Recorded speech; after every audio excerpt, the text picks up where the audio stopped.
les blogueurs, ils nous sollicitent plutôt que véritablement nous allons les chercher. C'est lié à l'attractivité du secteur d'activité dans lequel nous travaillons, c'est le tourisme au niveau de l'office de tourisme et nous sommes fortement sollicités par les blogueurs. Pour nous, c'est un média nouveau qui véritablement a débuté lorsque nous avons organisé il y a déjà 2 ans un Instameet. C'est une rencontre d'Instagrammeurs qui nous a vraiment fait monter, je dirais rapidement dans la toile. Et véritablement, là, nous sommes apparus comme étant des fournisseurs d'informations pour ce réseau-là, et notamment les blogueurs, bien évidemment.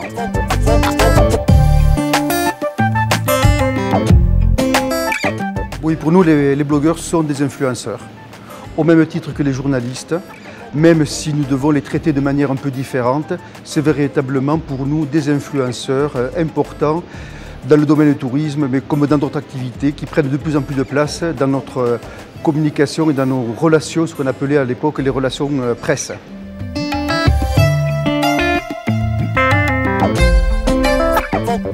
Un blogueur, on ne l'accueille pas comme un journaliste.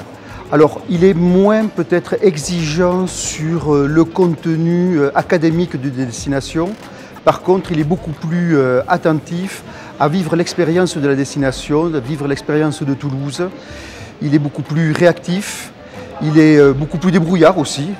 Beaucoup plus débrouillard souvent que les journalistes parce qu'il utilise les transports en commun, il n'a pas besoin, je dirais, d'être aussi accompagné que l'on fait, nous, d'habitude, avec un journaliste. Et le moyen qu'il faut et le support qu'il faut systématiquement avec un blogueur, c'est bien sûr une connexion Wi-Fi. Il faut véritablement penser, quand on accueille, nous, en tout cas dans notre secteur d'activité, avoir une connexion Wi-Fi parce qu'il poste en direct. Il poste en direct et il ne fera pas son papier un jour, 2 jours ou une semaine après. Il veut vraiment être au cœur de l'actualité. Les blogueurs, c'est aussi quelquefois un peu un investissement avec une prise de risque. Maintenant, on sait décerner quand même ceux qui sont fiables, mais il ne faut pas avoir peur de miser sur des jeunes blogueurs qui sont passionnés. Et le nombre de contacts qu'ils ont n'est peut-être pas la chose la plus importante. C'est véritablement pour nous, en tout cas, qu'ils soient bien dans la cible de notre préoccupation, la culture, le tourisme, la découverte, et vraiment au maximum le laisser libre dans son champ d'investigation de la destination.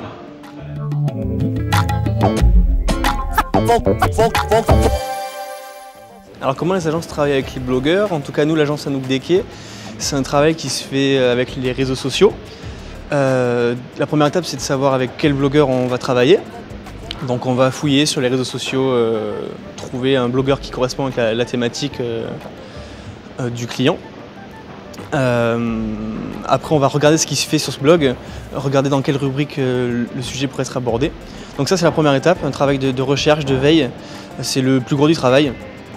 La deuxième étape ensuite c'est de suivre ce blog, regarder ce qui s'y dit, interagir, commenter, vraiment montrer au blogueur que nous on est intéressé par ce qu'il fait. Et ensuite, la troisième étape, c'est rentrer en contact avec le blogueur. Ce contact se fait soit également par les réseaux sociaux, par message privé, ou alors il peut se faire par mail, mais en tout cas, il ne se fait pas par un communiqué de presse. On n'envoie pas un communiqué de presse à un blogueur. Donc voilà, ce travail se fait par les réseaux sociaux principalement. Oui, et puis on essaie nous de faire un travail qui se fasse sur le long terme. On n'est pas sur des one-shot, on essaie de construire des relations qui soient durables. C'est comme ça, nous, chez Anouk Desquets, on voit les relations avec les blogueurs.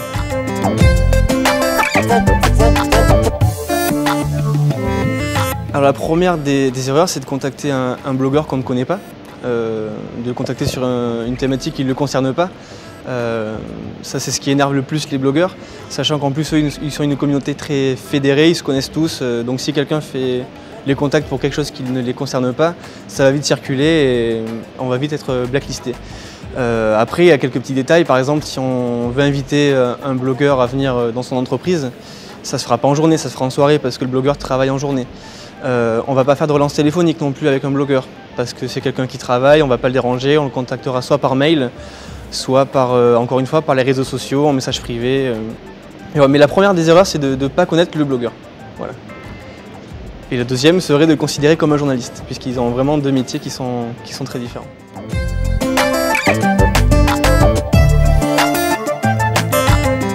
Déjà, c'est quelque chose qu'on fait nous aussi à l'agence. On travaille en RP classique avec de la presse et en RP digital avec des blogueurs. Après, est-ce que c'est plus ou moins facile? C'est juste différent, ce sont deux cibles différentes.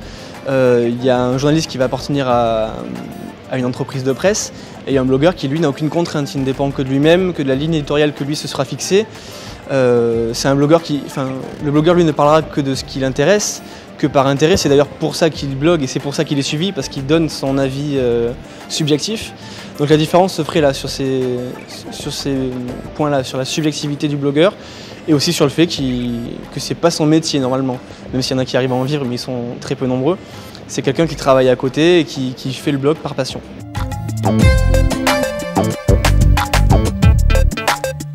Ce qui va plaire au blogueur et ce qui va faire que le blogueur répond à la demande d'un communicant qui veut lui vendre son produit, c'est uniquement l'amour que le blogueur va apporter à ce produit. C'est uniquement si le blogueur a vraiment un coup de cœur et une découverte ou quoi. Si c'est une découverte qui ne va pas lui plaire et qui ne se sent pas légitime de recommander, il ne va pas le recommander. Et je peux vous donner l'exemple d'un fromage que j'ai reçu. Je l'ai goûté en version envoyée, offerte. Et ensuite, j'ai acheté son pendant affiné chez Xavier ici à Toulouse. Ça n'avait strictement rien à voir, donc je me suis clairement posé la question et je ne suis vraiment pas certaine de parler de la version un petit peu industrielle.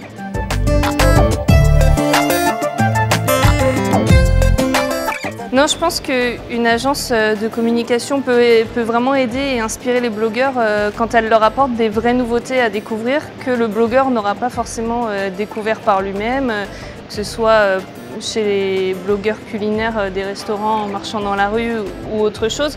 Je pense que oui, les agences sont vraiment importantes quand elles apportent une nouveauté de produit auquel on n'a pas nécessairement facilement accès.